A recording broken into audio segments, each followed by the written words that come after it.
Hello and welcome to another protected development video. In this one we'll be talking about lighting, generators and navigation. I've just shown you a little bit of the card destruction where you can get a little bit of the metal, and as you know you can chop down and machine gun down trees for wood and gather stones as well. But this one's really about generators, lighting and getting that side of the game kind of penciled in a little bit. So keep in mind this is just development, none of the assets are final, none of the textures, none of the UI, none of the text. A lot of spelling mistakes in the text, but as we can see, created out of bits of scrap metal and Ed's know-how, this basic generator is just the thing to power a range of lights. If I draw too much power from it, it'll surely blow up. The perfect starter generator. So let's take a look at it. Here we go, generator test. It looks a bit huge compared to the scale of Ed, but as I say, this is just development. The important bit's the code. So what we'll do is we'll just quickly build a base and then get up some lights. Oh, I've just realised something. But I'll just show you this first. So the lights are quite delicate. They've only got a strength of 30, which is less than wood. I've given Ed loads of everything for testing. So we'll just click on an LED tower. There'll be a lot more appearing in this list, like gates and loads of things, but I'll cover that in a different video. So let's just throw up some lights. You can see the smoke rising. Oh, sadly I had to end that video because I'd forgotten a little bit of code which stopped the generator working. So I'll just quickly build another one, which only takes a few seconds. The game's meant to be fast. I mean, a day and night cycle's 5 minutes. There will be options for that, but it's meant to be played quite quickly because there will be weather. You will be going through winter and spring and different seasons, and if a day took too long, you might never get to see that because Ed might have passed away by then. So let's just get a generator in here. That one's going to destroy the base if we're not careful here. They're going to break through maybe, but we'll carry on regardless.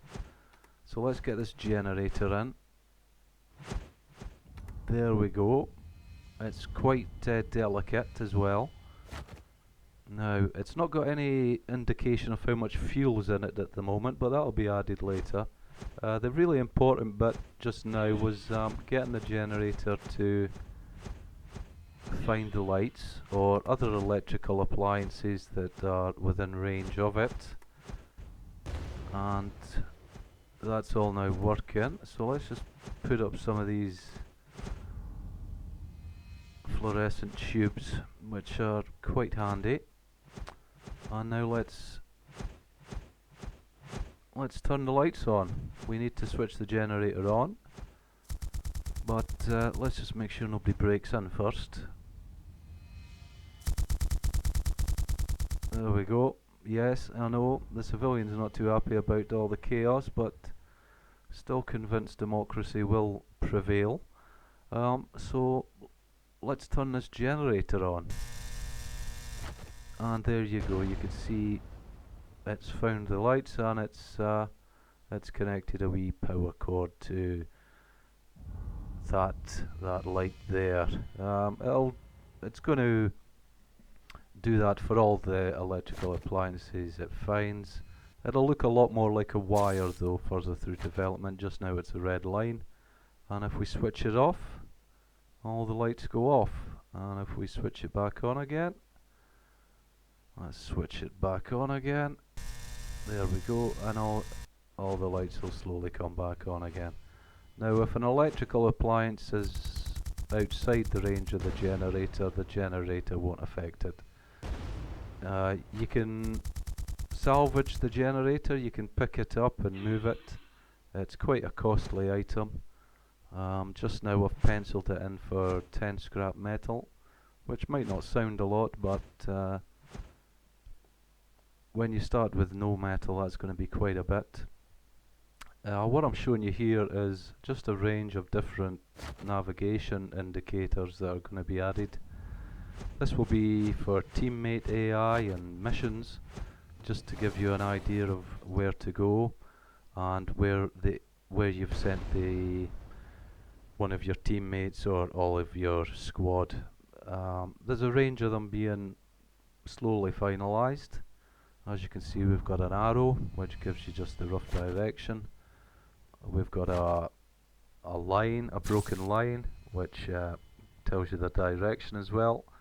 And we've got a kind of yellow dot which is floating in the air at the moment, but that can soon be fixed. And what this system does is it knows where trees and other obstacles are, and it'll tell you an easy to follow path to get from A to B. Now that might not sound too handy for very close, but on a big open world where you've got kilometers to travel, it's going to be very handy.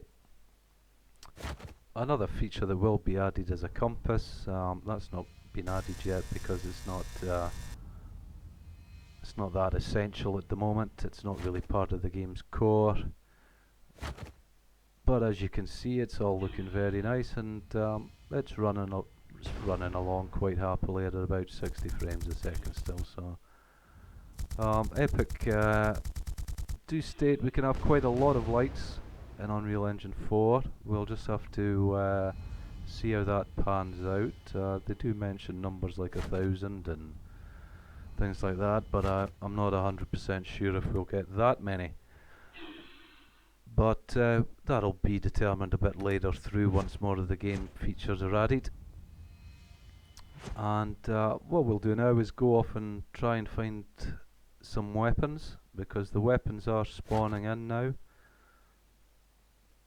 So let's head to Timber Woods and see if we can find some weapons. There's a Surf 75, and we'll go in and get that.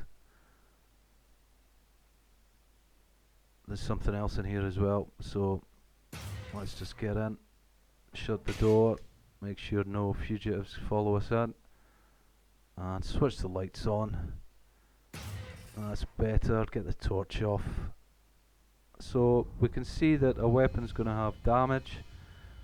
That's how much damage it's going to cause to anything really, walls, AI. Range 100 yards is just penciled in. Obviously we'll be able to fire further than that. What type of weapon is it? An automatic, etc. And we'll just check that it's appeared in the inventory. What was it? A Surf 75. There we go. So I'm going to give you a first weapon slot, a second weapon slot, and a third weapon slot. Oh, we've got another one, an Amphibian S, so we'll have that as well. We'll just check again that that's appeared. What was it? An Amphibian S, yep, there it is. So the first weapon slot, second weapon slot, and third weapon slot. So like your third and second probably be like a grenades and pistols or smoke bombs, flashbangs, things like that. And your primary weapon, assault rifle, sniper rifles, things like that. So you will have 3 slots. These weapons will appear on Ed. I mean, just now you can see the bow on his backpack. So his rifles, his knives and things like that will also appear. Just a question that came in from Bill about the medics and what'll happen when Bill dies.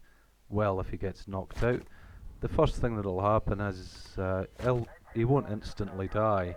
I mean, if his health reaches 0, you'll probably get something like 2-3 minutes, maybe even 5 minutes, while Ed is kind of lying on the ground passed out.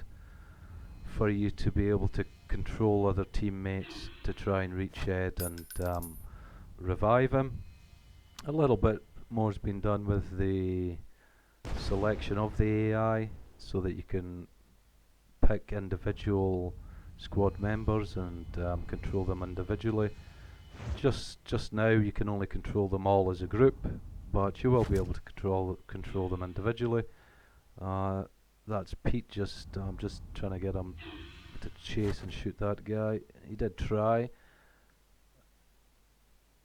So the ranking system will just increase the range and different types of weapons that they can have.